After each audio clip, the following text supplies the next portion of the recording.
Hey guys, it's Day One Shy, and I'm back with another episode of my podcast, episode 7. And episode 7 is going to be called Sista Sista. Are y'all ready to get in? Because we finna get in. Get in soon.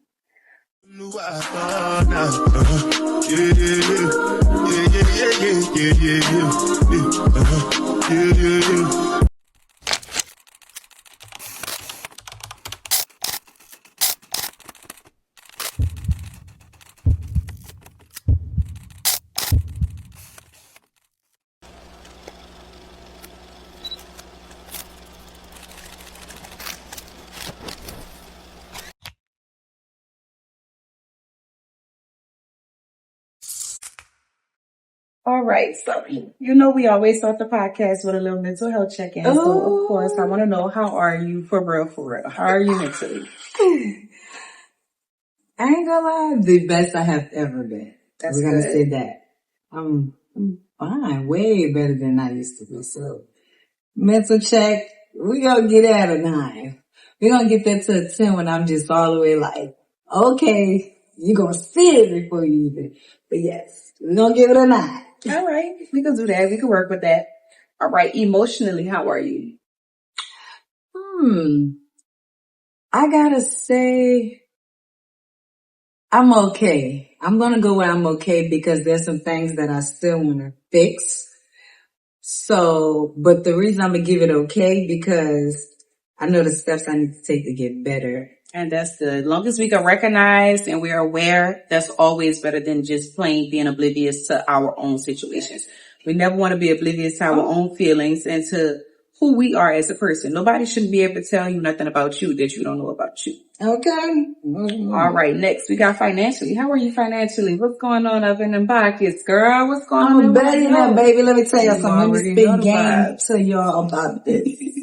I'm a billionaire. I just gotta find it. Alright? It's out there, wait for me. Got my name on it. All right, let's dig right back up in there. We said financially be rich. It's already there in the spiritual realm. We just got to come here to the physical. That's all that got to happen. All right, and how are you physically? Is that body where you want it to be? Hell yeah, let me tell you something. I work hard. You know what I do when I work hard? I get massages. This body gotta stay going at all times, okay? And then I'm getting back at my gym, so I'm gonna be real good. I'm gonna be so good. Okay? So dope. All right, and spiritually, how are you? Oh, okay. So spiritually, I'm gonna be so honest with you. I am a praying warrior. When I say I incorporate it all the time. And not just with God, with everything around me, whether it's journaling, that's getting in tune with my own self, you know, doing things to keep my mind going. That's good. That's good. We love that. You know. All right. So the first question we have today that's going to get us into this episode is going to be, what is the method of your madness? The method of my madness. Yes. So like, how do you heal? How do you get through day to day? How do you get through struggles? How do you get through traumas? What do you do? What is the method to you? A routine. All right. So sorry about that, the cuts, because I know it's going to be a couple cuts, but we're going to get right back into it. And the last question was, what is the madness to your madness? What do you do to get through? We want to know. So for me, I stick to a strict routine, and it gets strict enough where if I'm allowing myself to fall into a spirit where I don't feel like doing it, like my brain just already be there to do it. It's like, oh, before you do this, let's do this. And not only do I stick to a routine, I just keep myself going. Like I keep myself wanting more and yearning for more. And by me keeping those things, that's how I keep up with doing what I'm doing. Cause now I'm used to it. Like I'm accustomed. Oh, I get up and I journal all the time, or I listen to sermons all the time, or I read the Bible all the time, or I journal. I do things where I keep my mind occupied in a way where I can express my feelings, not just on paper, in front of me, out loudly. I can hear it. I can vision it.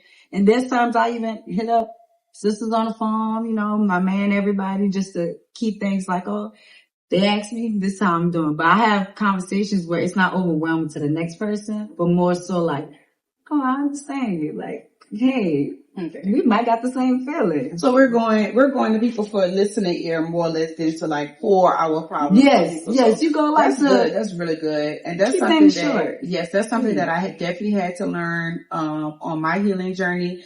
Learning to not project my problems onto the next person when I'm going to the next person. So I don't want to tell y'all not to go to nobody to talk to vent, because you gotta vent sometimes. You gotta let it out. And yes, I vent to God, and I want you to vent to God, and want you to try to open yourself up to vent to God.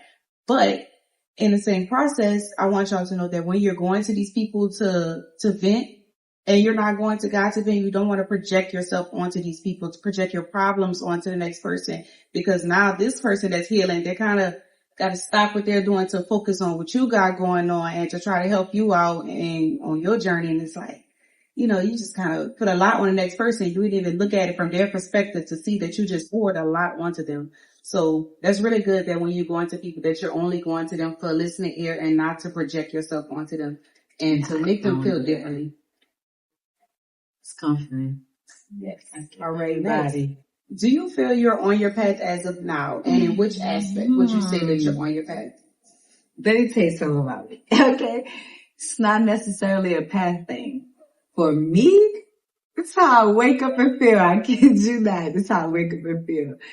It is what I want to do for the moment. Like I would say, I would call myself a traveler. I would say that. Cause I'm out of there, no matter what it is. Like I'm going with my move, I'm going with the flow. Cause in my life, there's no worst that can happen. I always know that that's the best that's gonna come out of something. You have fear going in anything, that is gonna create worry. We don't have a worry. Yes. We shouldn't worry about anything. So I'm not gonna necessarily say a path. There's no leading into anything, cause I'm gonna try everything. What I am going to say is I'm on a right path to know that this is the right thing to do. This is the wrong thing to do if is that the case. And also saying that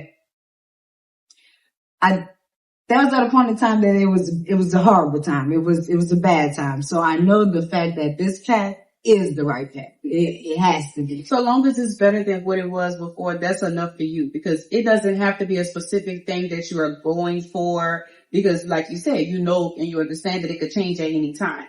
Oh yeah. So, and could that be the reason that you don't consider it a path? Because you know that at any given moment, if you say like today, I want to start a life up in Egypt, you would just get up and go to Egypt? Yes, that's exactly what I was saying. Okay. Like, I don't make my feet stock and stay. I don't be stagnant at all. There's going to be a time where I get there. Trust. But I feel like that's an element when you're ready to be comfortable. Like I love my experiences of being uncomfortable, because that's what lead me to be this person that's so broad. Like I know everything all around, that's not just something little. Though. Yes, you gotta go through everything. You gotta have a feet for people, places, things, objects, whatever it is. Like that's how you can incorporate it in your everyday life. That's good. That's good. I would say I'm on a path, though, y'all. I would say I'm on a path only because I actually have an end goal that I picked. So sometimes we have people like Shyrealle that, you could get up one day and say, you know what, maybe I thought that I wanted to be a traveler, but I want to take care of pandas. And she's going to go and take care of pandas. For me, it's like, nah, I know what I want to do. I picked this goal since 10 and I was like, I just got to get there. So I feel like that's why I would consider me more or less a path than just like a spontaneous person. Right. And I don't get any of what we say to be like, you can't do it. Cause like, you have to think about the different types of people. Like there's the people who don't mind going for fear. And then there's the person who like, well, look, I got a little bit of fear in me, but guess what? This is what we're going to do. This is why I have the plan. Whether you have a plan, whether you don't have a plan, we got to get somewhere. Yes. You just have to have your motivation, your strength, your wisdom, everything, all the characteristics that you need to see. The tools, the resources, that's how you become whatever it is you do. Yes, and that's why I focus so much on telling y'all to really focus on your path and what you have going on for yourself first. Because if you can't understand what you have going on for yourself, you can't focus on no one else. It's hard for you to pour into the next person and to even give the next person a emotion. Not even every emotion, just one. Just even to give the next person anger, how you give that next person anger is going to be based off of how you love yourself and how you treat yourself. Because that's all your reactions are projected on yourself. When you're talking to the next person, your response, all of that is going to be projected on how you're looking at yourself, because you're going to project. Every time you have a conversation with a person, you go to the back of your head and you think about like, how can this conversation connect to you? And you're going to project it onto you, because that's what you're doing in that moment. And when you're doing that, that's when you have to self-reflect, because you want to pour yourself to the next person in the right way. You don't want to self-reflect and then be negative towards them because you're projecting. We got to find it, heal from it, and we're going to project onto other people. We're going to make sure that we're trying to heal those people as well, that we're not just projecting in a way that can bring them down as well. You want to uplift everybody around you, because that's how you continue to get your blessings, and that's how you continue to get uplifted. And you're going to get people around you that's going to pour into you too. And I promise you, it's so simple. It's so simple. It's literally a mindset thing. People would think that life is all this craziness, and it's really not. And we talk from things from perspective, and we talk from things from being in these situations our own selves. Like, I always love to tell people stories like, that's a time when there was $0 in my bank account, but I got up every day because I was grateful to wake up. Not everybody has a chance to wake up every day, and most people like to take that for granted, but I think we need to put that in a little more perspective of being more blessed about that statement, instead of just letting it be so vague that, oh yeah, our day is gonna come. Let's make every day a day. Let's not have to have a mentality of saying that we have an expiration date when the time comes. Yeah, it's there. Yeah, it's in my head, but it's not something I'm going to keep on the front line to make it deter my life. I'm not going to keep it on the front line to interfere or interact with what I have going on. That's the expiration date for everything in life. And just because it's expired don't mean, there's people who eat cheese with mold on it. I'm just saying. But we should, to go into details more, what she's saying about the expiration date, it goes back to what we were saying about worry, y'all. Worry, all of that, thinking about an expiration date is going to create worry, which is going to create blockages. So now you can't even focus on what you got day to day, because you're so focused on when you're going to die or when your day coming. Girl, stop worrying about that. Worry about today. Worry about getting yourself happy right now. Worry about getting on your path right now. Worry about getting to where you want to be for yourself right now, so that when that time comes, you know that you successfully loved yourself. You successfully got yourself to where you wanted to be, so that when that day comes, you ain't nothing but proud. There ain't nothing nobody could say. Nothing nobody could say, because you proud of yourself, and you went out proud of yourself, and that's all that matters. And I want to go back into some questions. And let's start giving ourselves a round of applause for our little steps that we take, because we don't appreciate it. Yes, you do. And that's what makes us get into the fear of worry and everything else. Yes. We do have to congratulate ourselves for the little things. Just to, like I said, when I tell y'all that I go to God, we want to even thank God for the little things, like just waking up. Even if you're just waking up and praying for waking up, that's good enough. That's good enough. That's a start. We be so hard on ourselves. And to go into, I'm glad that I mentioned that, because my next question was, what are some ways you feel you stay spiritually tapped in? In whatever way that may be to you. Even if, that wouldn't be to be praying, if that would just be to just listening, or what is the way that you do? What's your method? Okay. We're not going to say it's like a cake recipe. It's out there. It's layered. I can't put it. It's like putting a nice, perfect bun together. But you want to always keep that bun just like it is every single time. And so that's how it is for me. Like, I keep things in a big umbrella. So like the big umbrella things I have to worry about. Okay, this is what I'm going to do about that. I pray. So the bigger things, I keep that under God praying. Not saying I don't pray about everything, but I just know that these big steps that I'm taking, keeping the end goal in mind, keeping the things that I want in mind, I'm taking the little bitty steps to do it.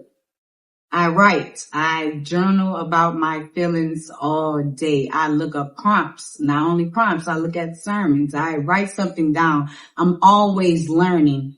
Research. I am a person. It don't matter the date, the time. If my brain keep going and ticking as long as that's let me, I'm going to get up so fast, whether it's 2 a.m, 3, 4, I kid you not.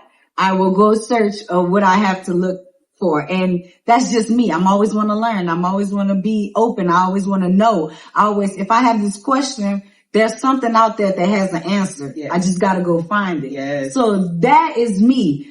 Not just journaling, walking, like doing things that what people don't realize, you have to do activities to train your brain. Yes. And what I mean by train your brain is because we don't use our body for what we need to use them for. Like the vessels, everything that works in our body works for a reason and a purpose. And because we don't use those reasons and purposes is why our body gets the end goal. And I'm going to tell you just something so simple.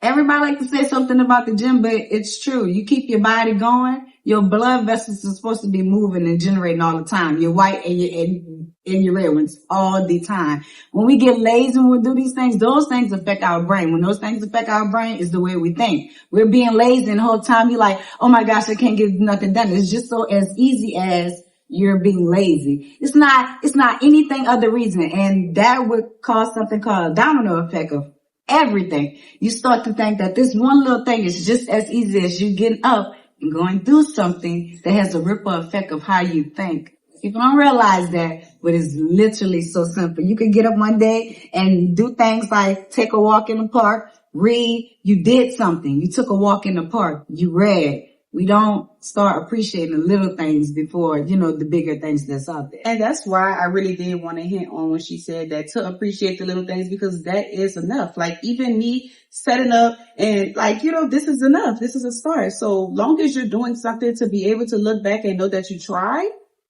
that's enough to congratulate yourself. It's enough to be proud of yourself, because when you start to be proud of yourself that one time, you're going to do more to keep making yourself proud of yourself, because then the only feeling you're going to want to feel is being proud of yourself. You ain't even going to care about the outside people. Next thing you know, you done leveled up and everybody looking at you, trying to see. They're not even proud of you. They're not even looking at you like that. That's literally how it is all the time. Like, you have to be your own support system. Yes. I don't know why we think that we need a crowd. We don't need a crowd. We came in here alone. We was birthed alone. I keep mentioning, that crowd that you have, you got a crowd of 100 people and only one actually like you. And that's, so now you performing in front of this whole crowd, trying to get this audience to really bank with you. You're trying to get them to mess with you, and the whole time only a couple people in the crowd actually really came to really support you. And the other ones you are just monitoring spirits, want to see what you're doing and how you doing it. And so they came here just to be a listening ear, just to say like, oh, well, what are you doing? How you doing that? And then you got the ones that's really supporting you, and they dare to say like, I'm glad that you're doing that. I'm proud of you. Like, you know what? I'm actually interested. I'm intrigued. I can get the people like that. So trust me, y'all. The smaller audience could be good. A big audience might be good, but always congratulate yourself for something. Just congratulate yourself in the little things. Amen. All right. So we're going to do like releasing anxiety and breaking generational traumas. How do you release anxiety? Like in situations, I know you travel a lot by yourself.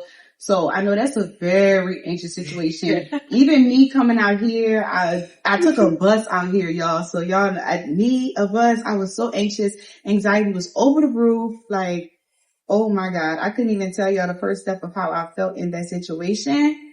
So how do you release that anxiety when you're traveling by yourself? Give me some confidence. Okay. So I kid you not, guys. I kid you not.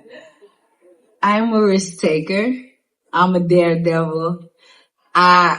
It's me. So I'm a person who's living proof of it's in me, not on me in real life.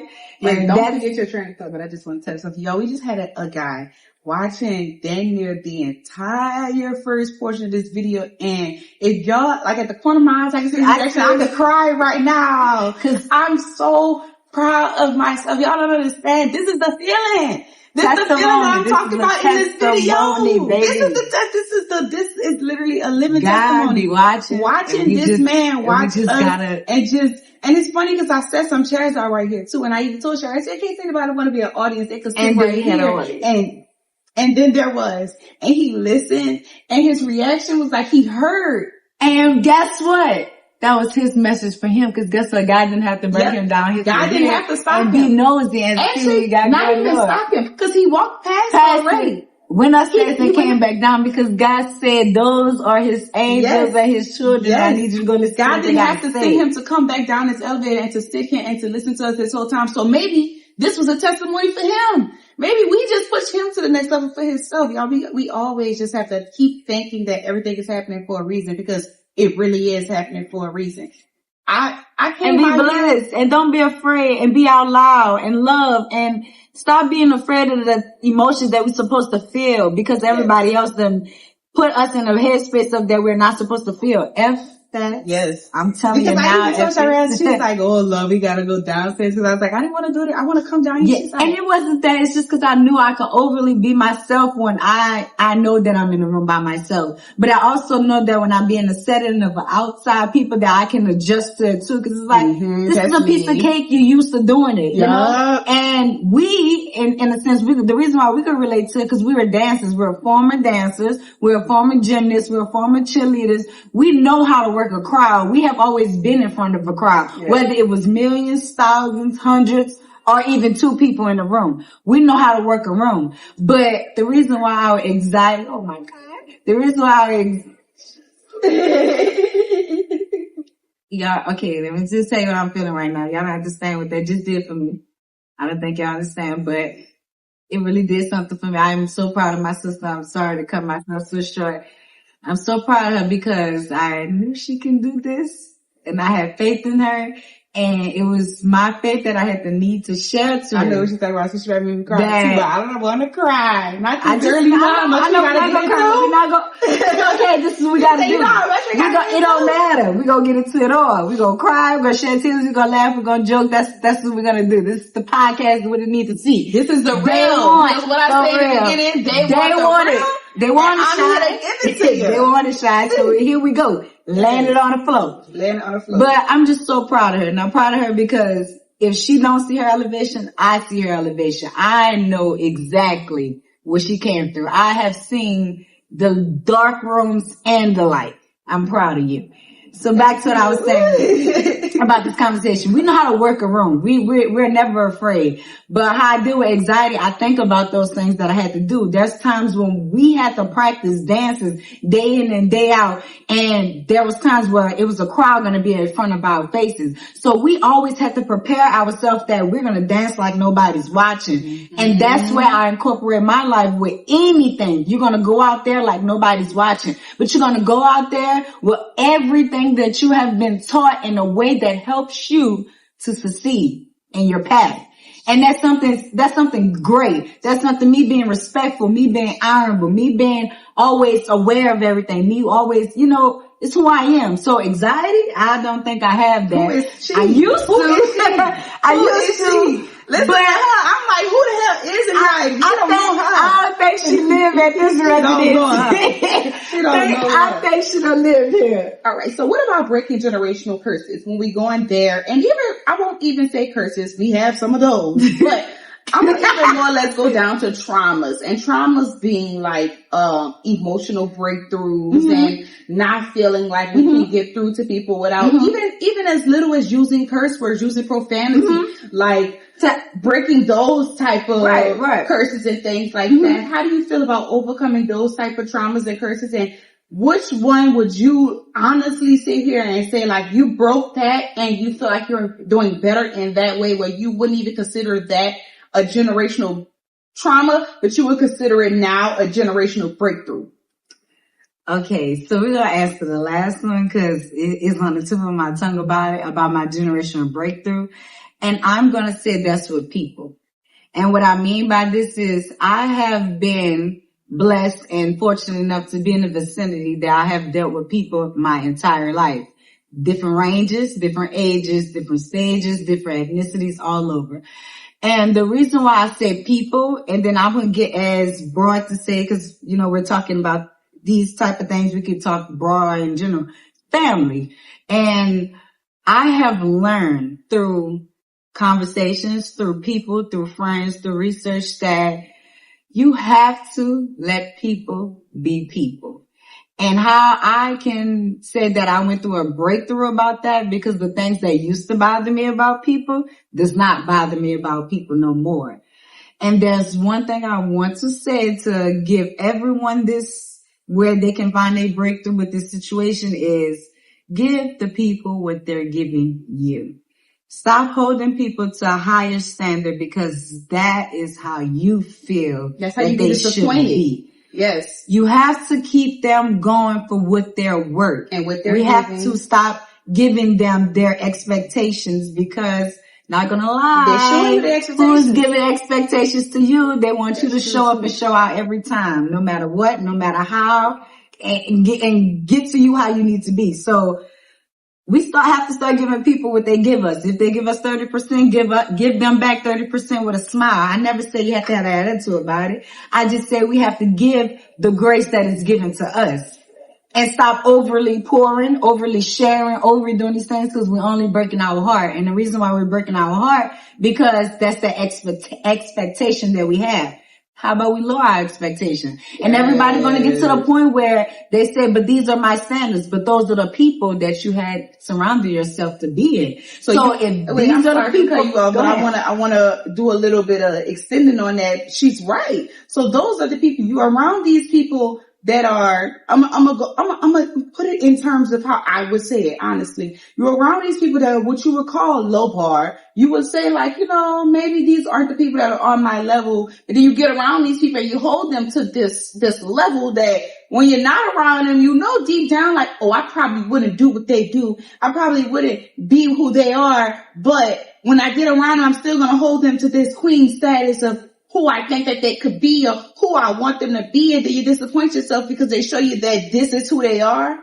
This is who you want them to be. And then now you're confused. You can't even put yourself on that diagram because you're like, well, where do I fit in this? Because I'm so busy focused on who you could be and who you are that I can't even fit myself in this with you.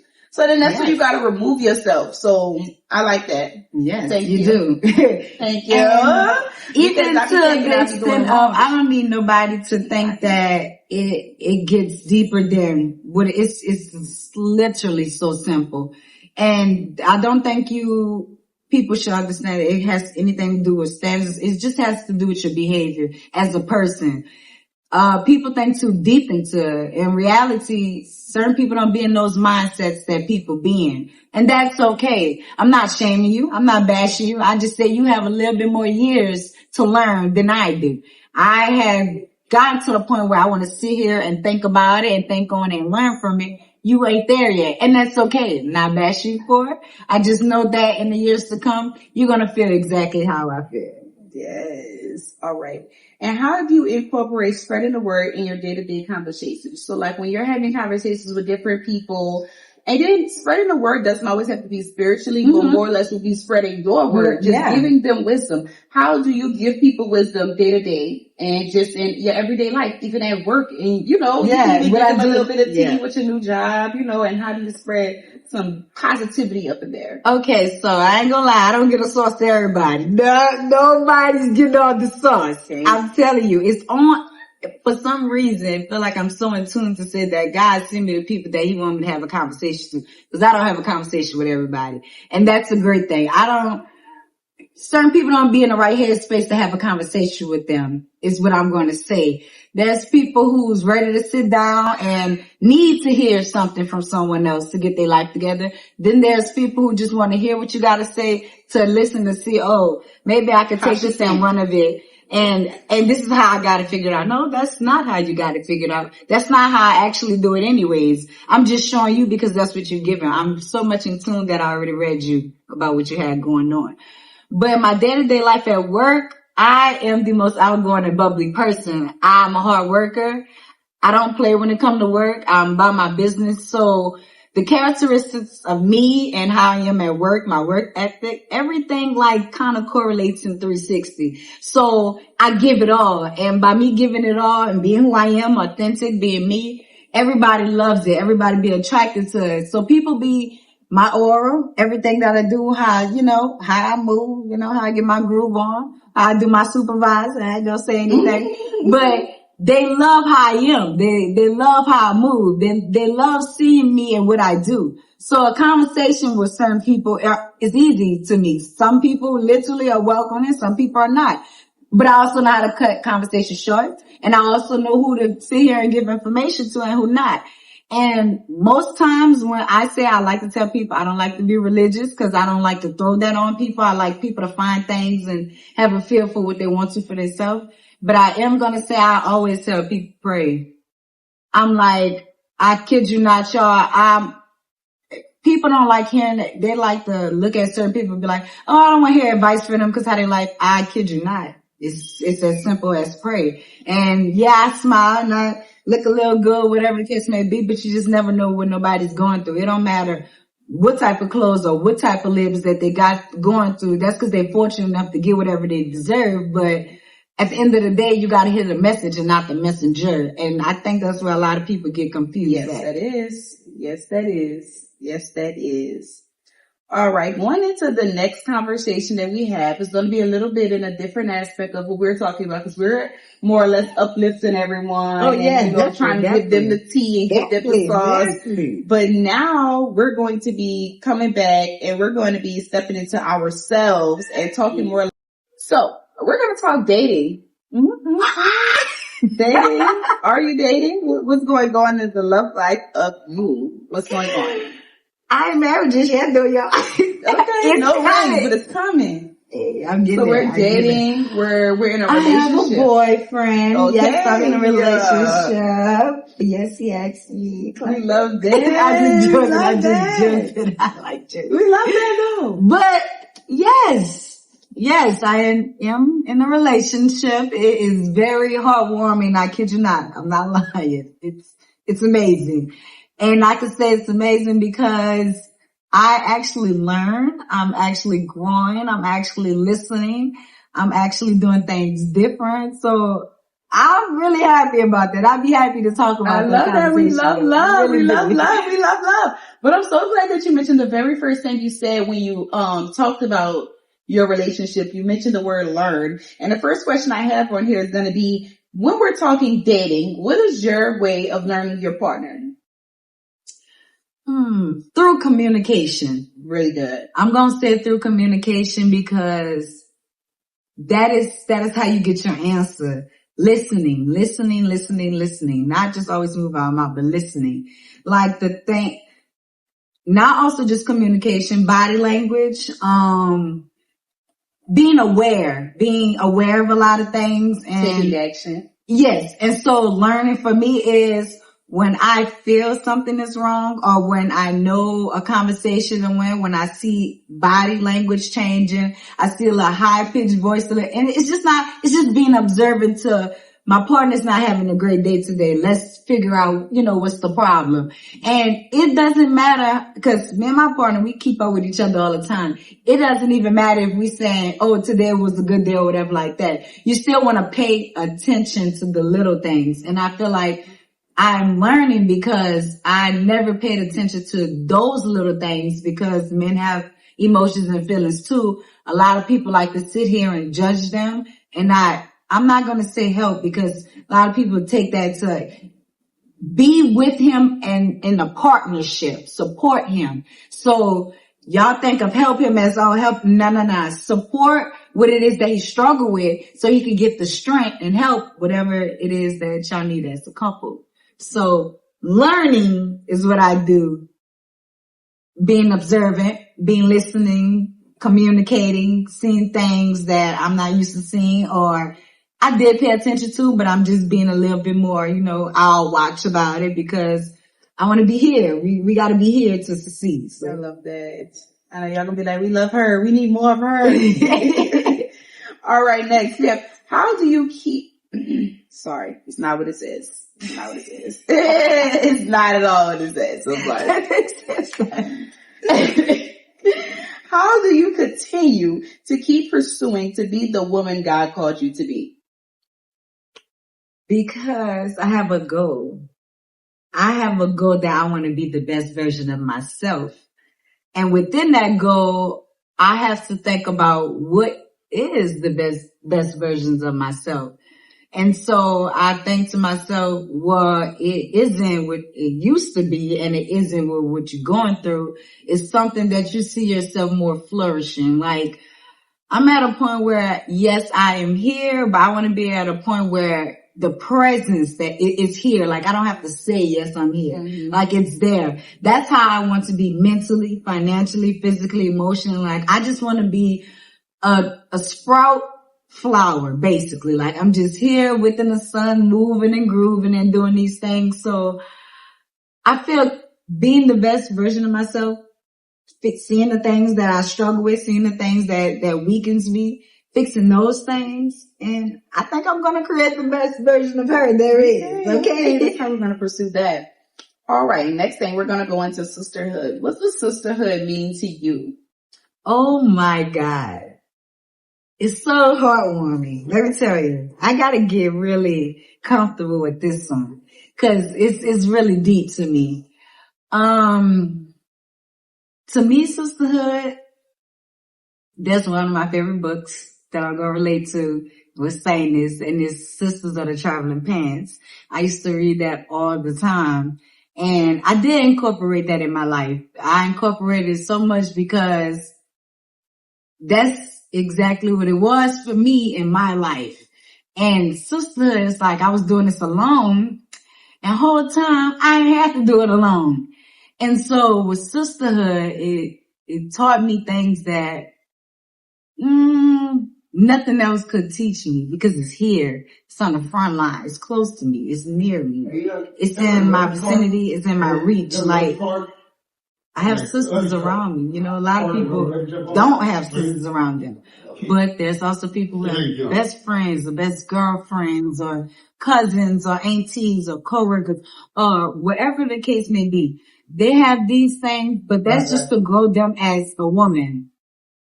And sisterhood for me is taking all the characteristics of you and seeing it in somebody else. Like some people that's at a more higher state than you, but that's just to train your brain to be, okay, when I get to that level of that stature of whatever it is, I can be like that mentally. Like I know that if this is the person I look up to, I know that she's leading me in the right path.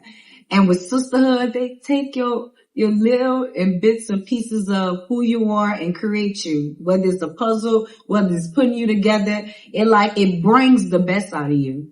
My sisterhood, the people I be around, that's what they do for me. Like little bits and pieces of them is always with me because how we are, how we love each other, how we cry, how we joke, how we laugh, how we eat, how we cook, how we do things different, how we think, how we feel, how we grieve, how we do everything that's different.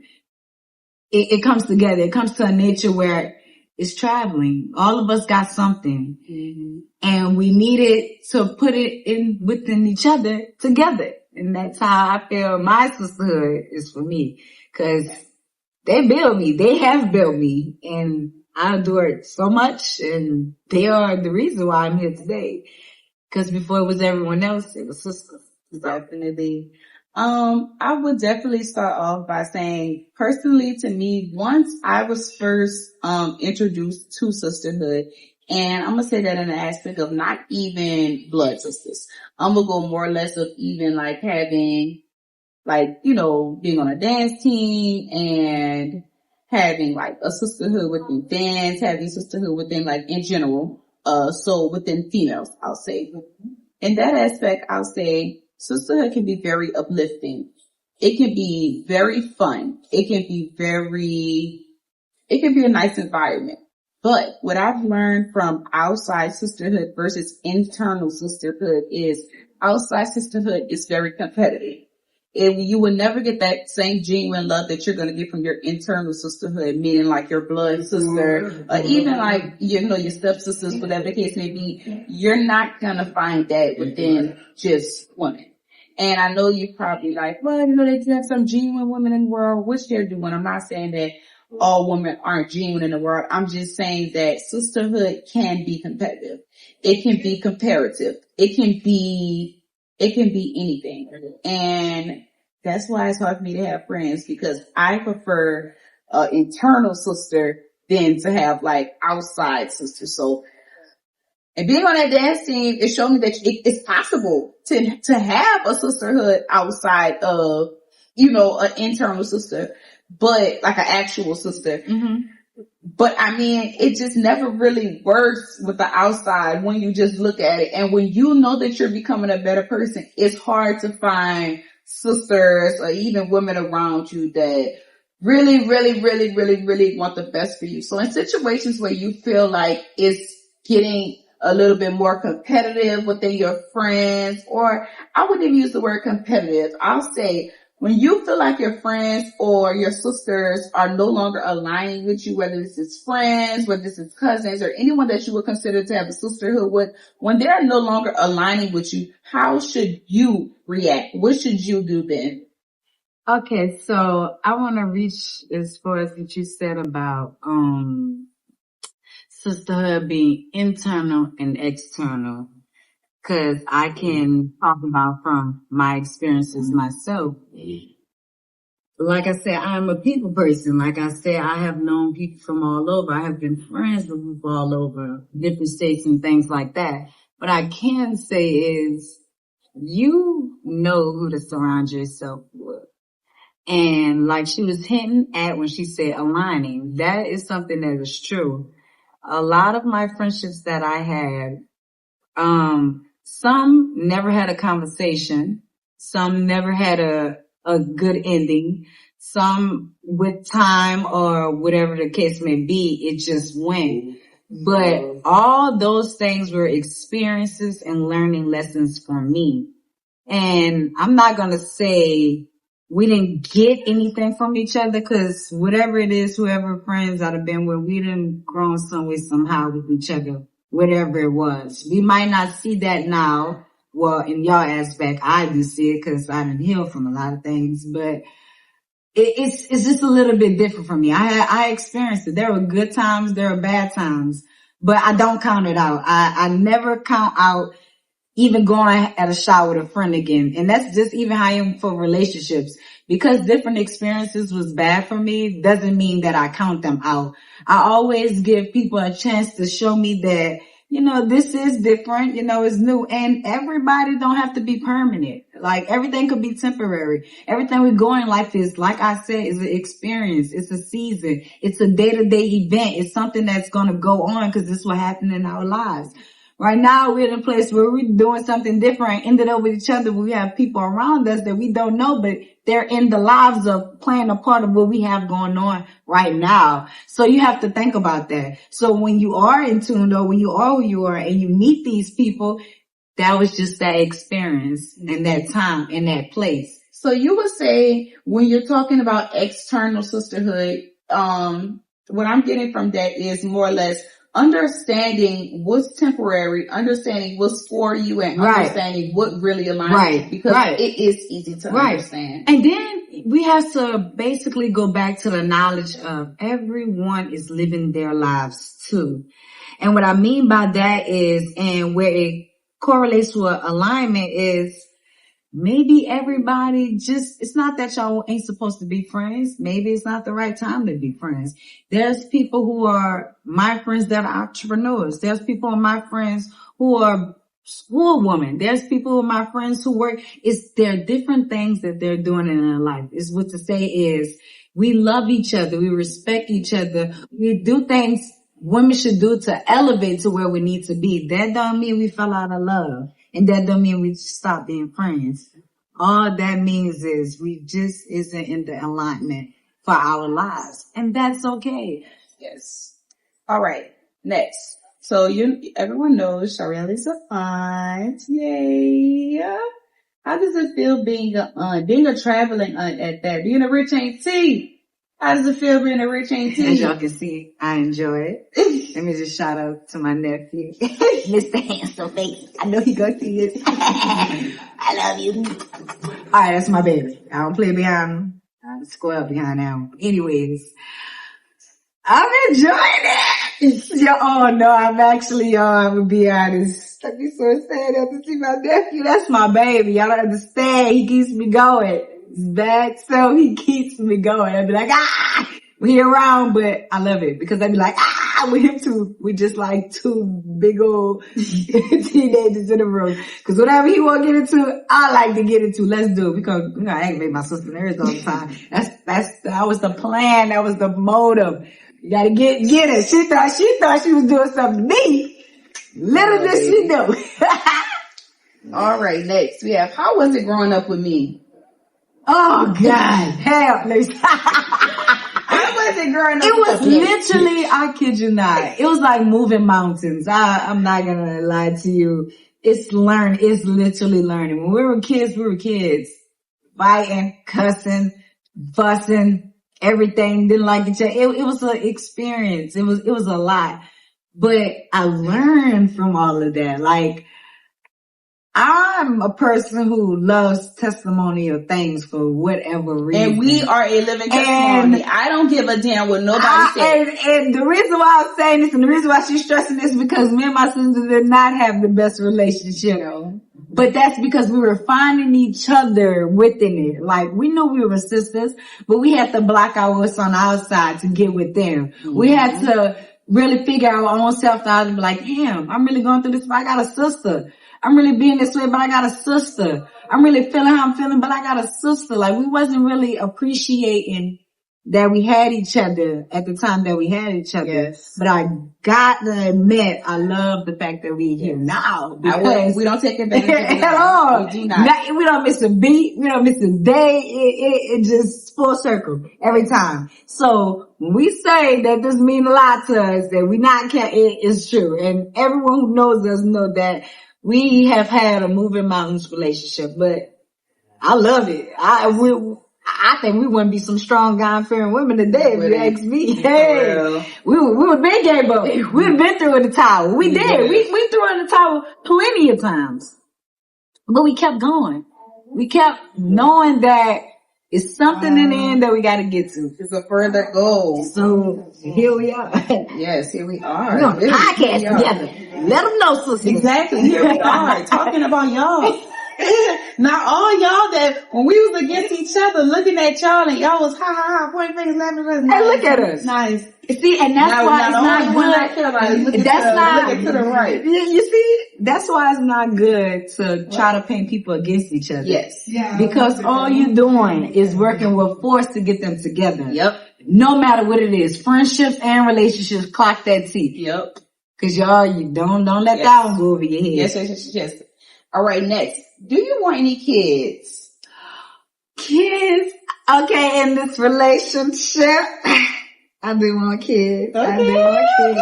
I do. So I want kids. I want family. I want marriage. I want it all. This relationship has prepared me for it. So I think by, we ain't gonna stay away, but I got a good question. See though. Do you feel up until now, like, you don't have any kids right now? Right. So do you feel that you don't have kids right now from any traumas, any generational traumas, or do you feel like that you just felt like it wasn't the time? Or how do you feel your old traumas affected you in wanting kids and having kids? Because I know it definitely played a big part in me with my kid. Mm-hmm. And even now having my kid, letting them go places and stuff like that is always really hard for me. Mm-hmm. Just knowing how I grew up and knowing that people, a lot of people let kids play on their own, and I do believe that there should be an adult present to watch over kids at all times. Mm-hmm. So, things play a big part with me with my baby now that I actually have one. So what you not having one and be able to look at it from the outside in, what things do you think will play a big part in how your fears? Because those are some of my fears for Keeson. Okay, so the reason why, we're going to do it like this. When it's time for me to have kids, it will not be now. It'll be probably years from now. And the reason why it'll be years from now, because I feel as though I need to still develop certain things that I need to when it comes to having a child. And developing the things that I need to become of having a child, because I want to be all the way there. And when you bought, that's January 1st, New Year's. It's called an intermission. You hear now. Yes. That was really, really, really good. That was a really good episode. Really good episode. I really want to say thank you. Hey. This girl is so funny. She's hilarious. It's so funny. We didn't even get to the nitty gritty. That's gonna be more of me. That's gonna be more of me. Y'all don't know though. Do you want to get into the nitty gritty? Because we can get into the nitty gritty. Girl, I don't care about this. Okay. She know I love talk. She know I'm a yapper. She know we yap. Look, we gonna have time when that get done. Okay, then we. All right. So we're gonna get into the special. This is I did this the way that I did it. This is for y'all because I realized when I dropped the snippet on my TikTok that the numbers on my video did amazing, but I didn't want to go into details on it because I realized that a lot of people that were seeing the video, it almost felt as if they were trying to stop the video. And it was like they were trying to stop the push of the video. And I said, you know what? If this is killing them, I know what to do. I know what to do. And so I called her and I told her that I was thinking about coming out with my story on what happened to me about child-on-child sexual assault. Yes.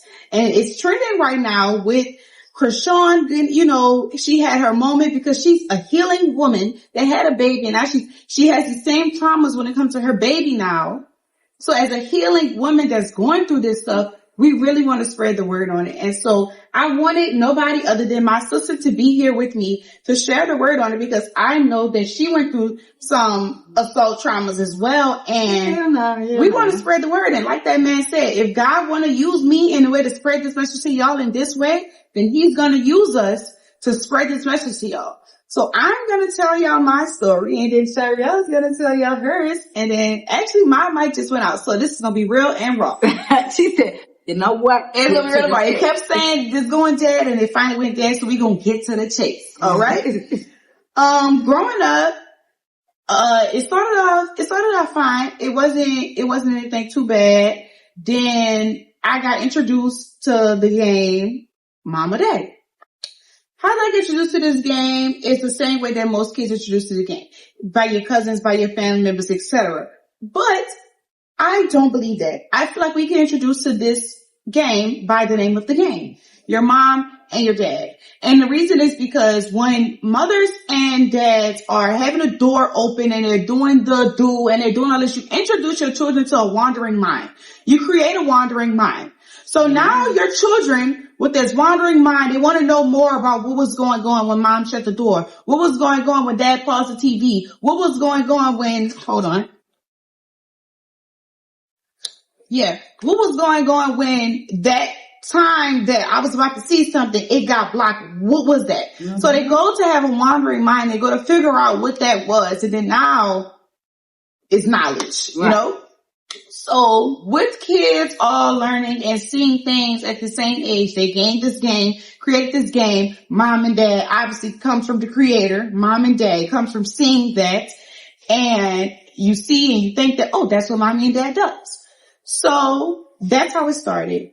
Once I got to elementary school, it started to escalate to school, to being things because, I was young or whatever. I believe I was in like pre-K at kindergarten and I had this guy that I was so young, so we can't even say boyfriend, but like I had a boyfriend that anytime I would go to sleep or something like that, he would like put his hands under the cover and touch me, whatever the case may be. And I would tell the teacher and nothing would happen. Like the next day we next to each other. So it started to, as a child, to get me think that, oh, this is right then. This is supposed to happen. And so it started to be like all type of girls in the classroom. And you see the teachers see it. You see the teachers are watching and they don't do nothing. They don't do nothing. They don't do nothing. And then once, as a little girl, that this is happening clearly at home with this game, it's happening out at school with this little boy. So now as a child with this mindset, it only gets worse from here. So I could keep going with different stories of different family members if y'all want and to go into details on that, but I'm not going to do that because that's not the way I want to spread the word. But the way I want to spread the word is adults have to be present. You have to be present until those kids are old enough and 16, honestly, 16. An adult needs to be present because wandering minds, it creates curiosity. And curiosity is going to kill a cat. So when these kids have these wandering minds and they're by themselves and they're in these sleepovers, they all of this, they all of that, they explore, they want to learn, No parent is around to even watch, to even control the situation. And then when it is getting out there, the parents are so scared of how it's going to look on them that they want to cover up the situation. So now the actual victim doesn't even feel like they're a victim anymore. They feel like they're the one in the wrong. They feel like they did something wrong because they weren't treated like a victim. If anything, they were treated opposite of that. So it's like we really, really, really need to push a better narrative for the next generations and our kids, and teaching our kids that what's right is right and what's wrong is wrong. And when wrong happens, whether it's your son, whatever the case may be, you have to allow the victim to know that they are a victim so that they don't allow that to continue happening in their life because they felt like it was right the first time. Because nobody treated them as if they was a victim the first time. Nobody treated them as if like, oh, that wasn't supposed to happen to you. Let's go to the police. Let's tell these people what happened to you. Nobody treats you that way. Nobody's going to do that. They want you to hide the situation. They don't want you to tell nobody what happened. They want to keep it in a small circle. They want to make sure that it doesn't expand out of this circle. Nobody else has to know but us, but that's not true. Everyone should know. We should get this person off the street, actually. We don't want this to happen to anyone else. But when you want to make this person feel like, oh, well, it was fine when it happened to you. So now it happened to the next person. It's fine when it happened to them too? Is it fine when it happens to the next person too? Or but because you don't know about the next person, then it doesn't matter to you. Because you don't even think that far to care about if it was to happen to someone else. So let's stop egging on things that needs to be nipped in the butt. The mama and the daddy games has to stop. To the kids that's watching, to the adults that's watching, anytime a child, male or female, comes to you and pour into you and tell you what they feel is wrong that has happened to them, you need to allow that child to understand that it was wrong. It was wrong. Proper precautions can be taken and will be taken. But y'all make us feel as though that, oh, we're going to make sure that you get the proper treatment. We're going to make sure this is going to happen. We're going to make sure that it stops here. We're going to make sure this, and then a child is waiting.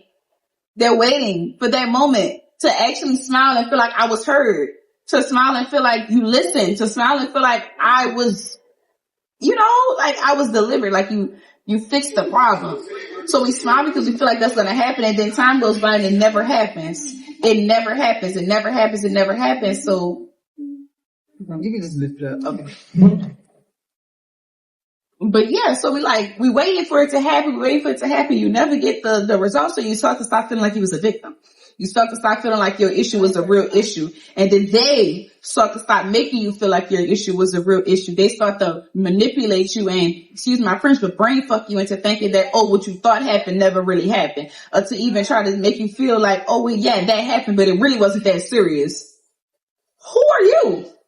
Who are you to tell me that my situation wasn't that serious? Who are you? Please tell me, God. Who are you to tell me that my situation wasn't that serious? Nah, it wasn't that serious because you know that you didn't do what you were supposed to do for me. So that's why it wasn't that serious, because you didn't take it that serious. You didn't do what you were supposed to do to make sure my situation was taken serious. That's why you don't take my situation serious. That's why I could never come to you to think that you took my situation serious, because when I told you about it, you ain't take it serious. You ain't gonna never take it serious. So my take on that is it needs to be nipped in the bud. It needs to stop. That's it. It's done. That's what happened to me. It was child on child. And honestly, it started to just be child on child as I got older. Because obviously what you start to allow it once, then a child starts to believe that it's right. Okay. So as much as it's happening, I'm thinking that it's right. It's supposed to happen. It's supposed to happen. This is right. Nobody ain't gonna tell me no differently. And then when I'm telling people what's going on, they're not telling me no differently. It's funny. And if anything, still till this day, I can tell y'all something traumatic that happened to me in a hotel room. And then by the time that we went to the beach as a family, all of a sudden something traumatic happened to my foot to where now people believe that that's the only thing I think happened on that trip. No, I know what actually happened on that trip. But I didn't get any justice for it. So what's the point of repeating it to you? What's the point of repeating it to anyone? I didn't get any justice for it, so it is what it is. I'll keep talking about the foot that you wanted me to speak about. I'll keep talking about that then. How about that? Because clearly that's what you more want to hear about than what actually happened, you know? It's hilarious. Girl, but you gotta give it to them like that. You got to. She just unpacked a lot there for people, and I hope that whatever it is, you can live with what she unpacked. But what I gotta say about the situation, I healed a little bit differently. And when I say I healed a little bit differently, I can give it to the very above.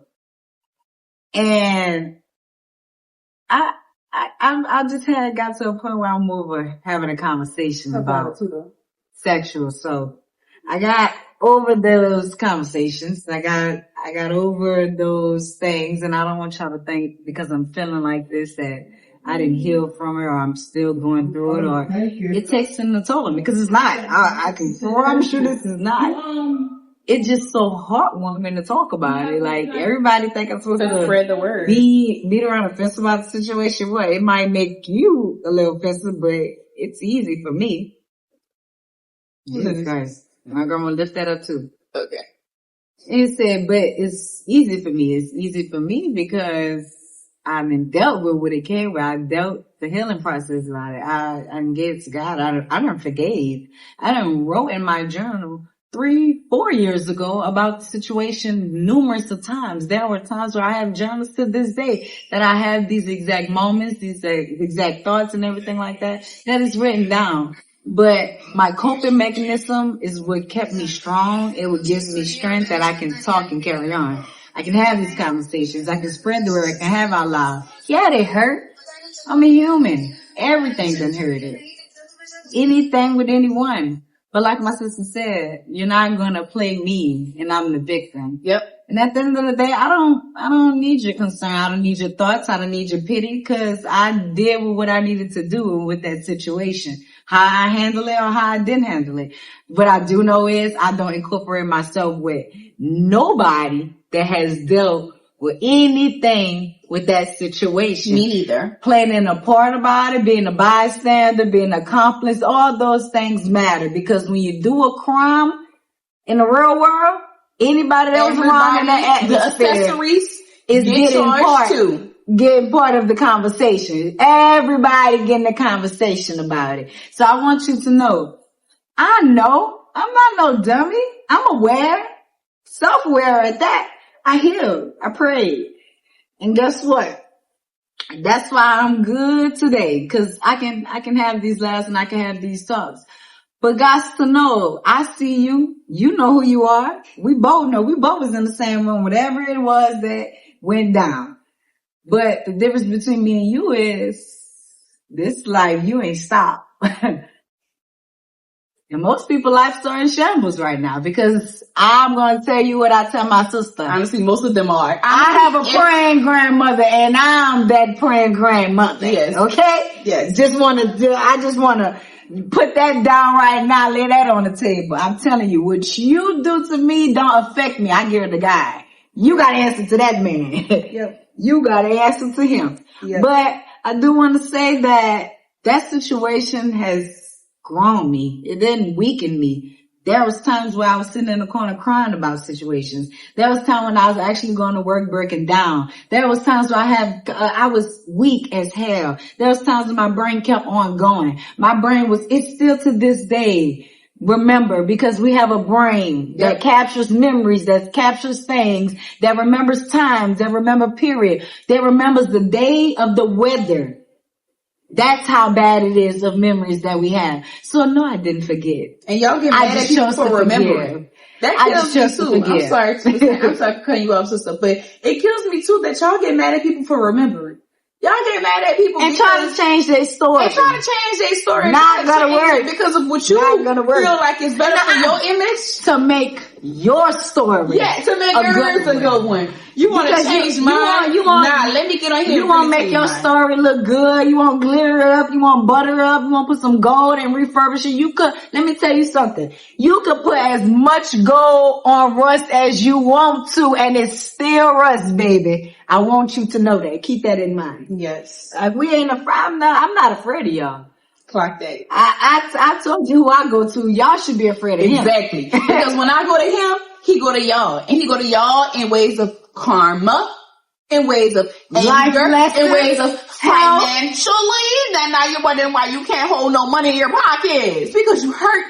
You gotta heal. Okay? One of his babies, one of his own. You need to heal. You wondering why, why can't I get over these health problems? You can't get over them health problems because you're never healed. And you got so many people that you're gonna hurt out here that you need to go heal yourself. And let me tell you something. Health, financial, all of that. Listening to the messenger and listen to the message. Yes. Cause you're gonna lose yourself thinking because who it comes from is why you can't listen with your listening ear. You don't have to like me. Just hear what I have to say. Clock that, literally. Cause at the end of the day, them words, that wisdom, it came from somewhere. Cause we be speaking that dog shit. And that is all we have for y'all today. Thanks for coming to Shy Podcast. All right, y'all. That's all I have for today. Thanks for watching my new episode of They Want the Real by They Want Shy and my special guest, Shy number 2. She's really Shy number 1, y'all. I ain't gonna lie. I ain't gonna do that too. But with Shy number 1, that's all we got today. Thanks for watching. Bye. This game. Oh, and shop with me. You already know. Shop. Shy Bundles.